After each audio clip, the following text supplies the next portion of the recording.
অনেক আগে জঙ্গলের ধারে এক গ্রামে বাস করত এক দরিদ্র কাঠুরে।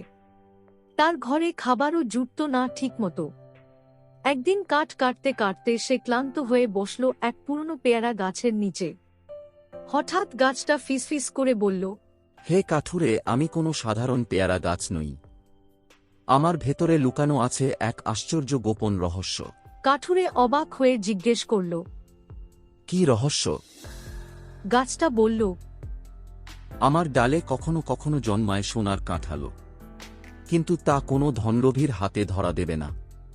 কেবল যে মানুষ সবার ভালো চায়, তার জন্যই এই কাঁঠাল প্রকাশ পাবে। কিছুদিন পর সত্যিই এক ঝড়ের দুপুরে পেয়ারা গাছে ঝুলে উঠল সোনার কাঁঠাল।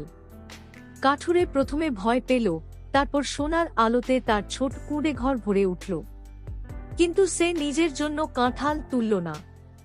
সে ভাবল, এটা দিয়ে যদি সবার উপকার হয় তবেই এর মানে হবে। পরদিন সে কাঁঠালটা গ্রামবাসীদের সামনে নিয়ে গেল। আশ্চর্য ঘটনা ঘটল, কাঁঠালটা নিজে থেকেই ফেটে গেল, আর ভেতর থেকে ঝরে পড়ল ঝকঝকে ছোট ছোট সোনার মুদ্রা। প্রত্যেক গ্রামবাসীর হাতে গিয়ে পৌঁছল সমান ভাগে। তারপর থেকে সেই গ্রামে আর কখনো অভাব এলো না। কিন্তু আশ্চর্য ব্যাপার হল, যেদিন মানুষ লোভী হতে চাইত, সোনার মুদ্রা মাটি হয়ে যেত। আর যখন তারা দয়া করত, সাহায্য করত, তখন আবার মুদ্রাগুলো সোনায় রূপ নিত।